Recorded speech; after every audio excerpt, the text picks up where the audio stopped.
ഇപ്പം കരിയറിന്റെ സ്റ്റാർട്ടിങ്ങിൽ തന്നെ ഫഹദ് ഫാസിൽ എന്ന് പറയുന്ന ആളുടെ കൂടെയാണ് സിനിമകൾ ഇങ്ങനെ തുടക്ക കാലത്തെ ഇങ്ങനെ വന്നു തുടങ്ങിയത്.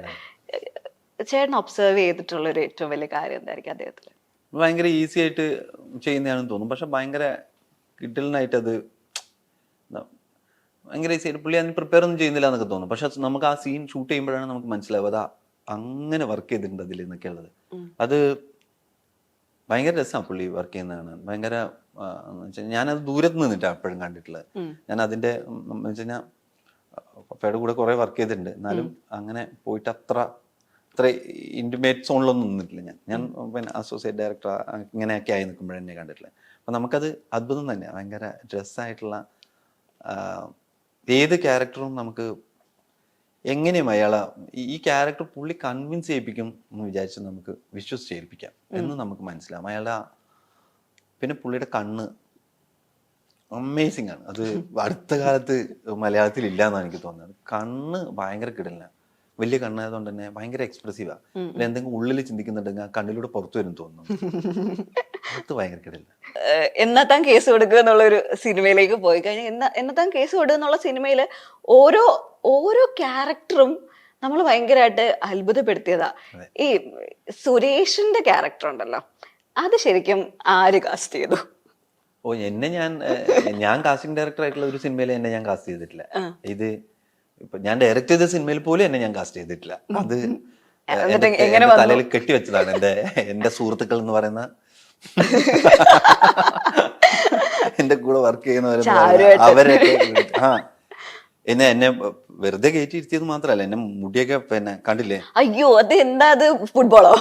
ദ്രോഹം എന്റെ ദ്രോഹികളായിട്ടുള്ള എന്റെ കൂട്ടുകാർ, അസിസ്റ്റന്റ് ഡയറക്ടേഴ്സ് താജ്മഹൽ പണിതതുപോലെ ആണ്. എല്ലാവർക്കും ആഘോഷമായിരുന്നു അത്. അത് കുറച്ചും കൂടി വെട്ടാം, കുറച്ചും കൂടി ഒരു ഫുട്ബോളും കൂടി ആവട്ടെ എന്നൊക്കെ പറഞ്ഞാൽ അങ്ങനെ ചെയ്യിപ്പിച്ചാൽ അത്.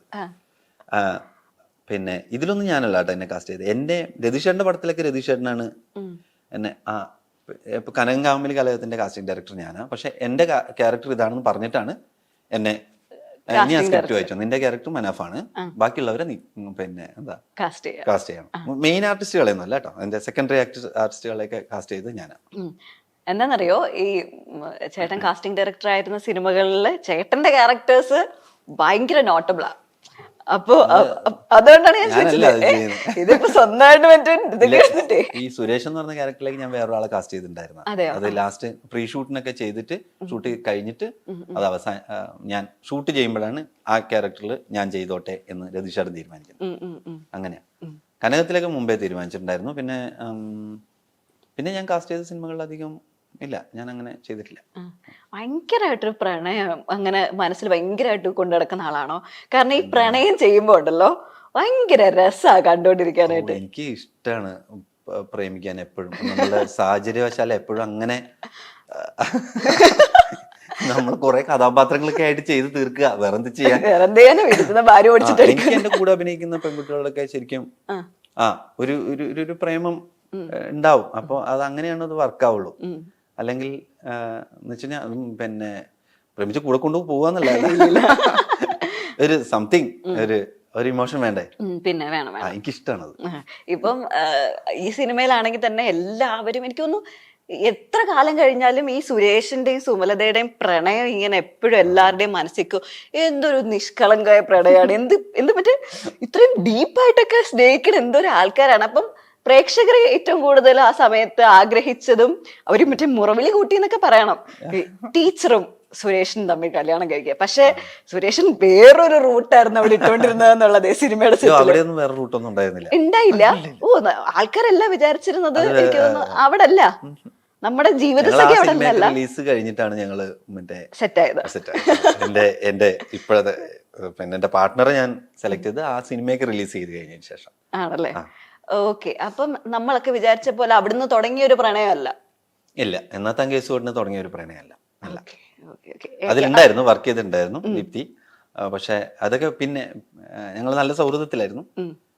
പിന്നെ ഒരു സമയത്ത് ഇങ്ങനെ കല്യാണം കഴിക്കാൻ. ആ പ്രണയത്തെ പറ്റി പറയാം. എങ്ങനെയാണ് ആ പ്രണയം നമ്മുടെ ജീവിതത്തെയും കരിയറിനെയും ഏറ്റവും കൂടുതൽ? ഞങ്ങൾ നന്നായിട്ട് കമ്മ്യൂണിക്കേറ്റ് ചെയ്യാൻ പറ്റുന്ന രണ്ടാൾക്കാരായിരുന്നു. അപ്പം പിന്നെ അവൾ ആ സമയത്ത് ഇങ്ങനെ ഞങ്ങൾ ഇരുന്ന് സംസാരിക്കുമായിരുന്നു, കുറെ തമാശയൊക്കെ പറയും, ഇരുന്ന് മറ്റേ വിഷമങ്ങളൊക്കെ പറയും, അങ്ങനെ കരയൊക്കെ ചെയ്യും, അങ്ങനെയൊക്കെയുള്ള മറ്റേ ഇപ്പം ഇപ്പം ഭയങ്കര ഇമോഷണലും ഒക്കെ ആയിട്ടുള്ള ഒരാളാണ്. അപ്പോൾ അതൊക്കെ കേട്ടിരുന്നിട്ട് എനിക്ക് ഇവൾ പണ്ട് മുതലേ അറിയാം. പിന്നെ ഭയങ്കര സ്നേഹവും ഉണ്ടായിരുന്നു. പക്ഷെ ഒരു സമയത്ത് അത് മറ്റേ എന്താ ഇങ്ങനെ ഗ്രാജുവലി പോകുന്ന സമയത്ത് ഞങ്ങൾക്ക് ഇങ്ങനെ ചെറിയ മൊമെന്റുകളൊക്കെ ഉണ്ടായി. അങ്ങനെ പിന്നെ ഒന്നിച്ച് കുറച്ച് സമയം നിന്ന് കഴിഞ്ഞപ്പോൾ നമുക്കിത് കണ്ടിന്യൂ ചെയ്താലോ എന്ന് തോന്നി. അത് ഭയങ്കര കംഫർട്ടബിൾ ആയിട്ട് തോന്നി കണ്ടിന്യൂ ചെയ്യാൻ എന്ന് തോന്നി. അങ്ങനെ അങ്ങനെ കല്യാണം കഴിച്ചിപ്പോ 1 വർഷം കഴിഞ്ഞു. ഈ സിനിമയിൽ അഭിനയിക്കുന്ന ആൾക്കാര് സിനിമ അറിയുന്നൊരു പാർട്ട്ണർ കൂടുള്ളതിന്റെ ഗുണങ്ങൾ എന്തൊക്കെയായിരിക്കും? ഭയങ്കര ഗുണങ്ങളാണല്ലോ. നമ്മൾ ഈ പിന്നെ നമ്മളുടെ ജോലിയുടെ കാര്യങ്ങളെ കുറിച്ച് മനസ്സിലാക്കാൻ ഭയങ്കര പ്രയാസമായിരിക്കും ആൾക്കാർക്ക്, പുറത്തുനിന്നുള്ള ആൾക്കാർക്ക്. ഇനി എങ്ങനെ എന്തെങ്കിലുമൊക്കെ പറഞ്ഞു കഴിഞ്ഞാൽ ഇപ്പോൾ എന്നെ ഇപ്പം ഞാൻ എൻ്റെ ഒരു പ്രണയം സീനാണെന്നുണ്ടെങ്കിൽ അതിനെ എന്നെ റെഡിയാക്കി വിടുന്നത് ദീപ്തിയാണ്. അത്രയും കംഫർട്ടബിൾ സിനിമയിൽ നിന്നുള്ള ഒരാളെ കല്യാണം കഴിച്ചത് അതാ. അത് അതൊക്കെ എല്ലാം അറിയാം, എല്ലാ കാര്യങ്ങളും അറിയാം. പിന്നെ എന്റെ കാര്യങ്ങളൊക്കെ ധീരനിലൊക്കെ നല്ല മോട്ടിവേഷൻ തന്നു വിട്ടുണ്ടാവുമല്ലോ. തീർച്ചയായിട്ടും ധീരന്റെ സമയത്ത് ഞങ്ങൾ കല്യാണം നടക്കും.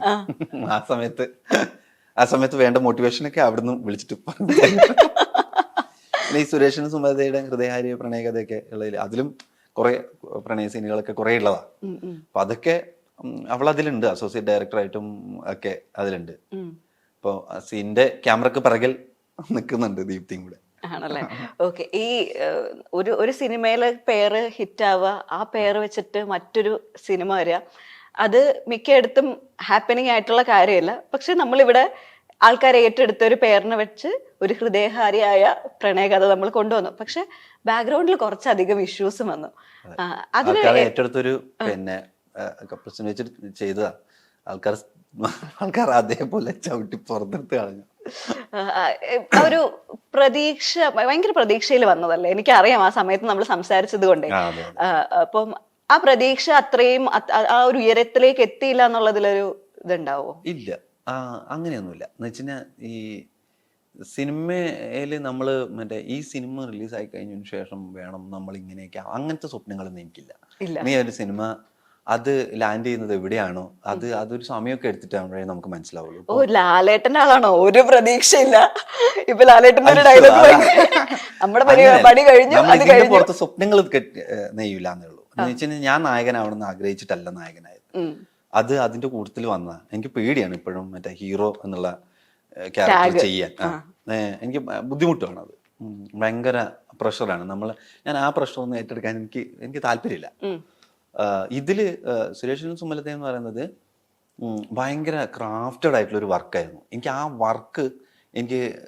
ആ വർക്കിനെ ആൾക്കാരിലേക്ക് മറ്റേ കണക്ട് ചെയ്യുന്ന രീതിയിൽ എത്തിക്കാൻ പറ്റില്ലല്ലോ എന്നുള്ളതിൽ വിഷമമുണ്ട്. അതിൽ സുധീഷ് ചേട്ടനൊക്കെ അവതരിപ്പിച്ച എന്റെ ഏറ്റവും വലിയ വിഷമം എന്ന് പറഞ്ഞാൽ സുധീഷ് ചേട്ടൻ അതിൽ ചെയ്തിട്ടുള്ള ഒരു ക്യാരക്ടർ ഉണ്ട്.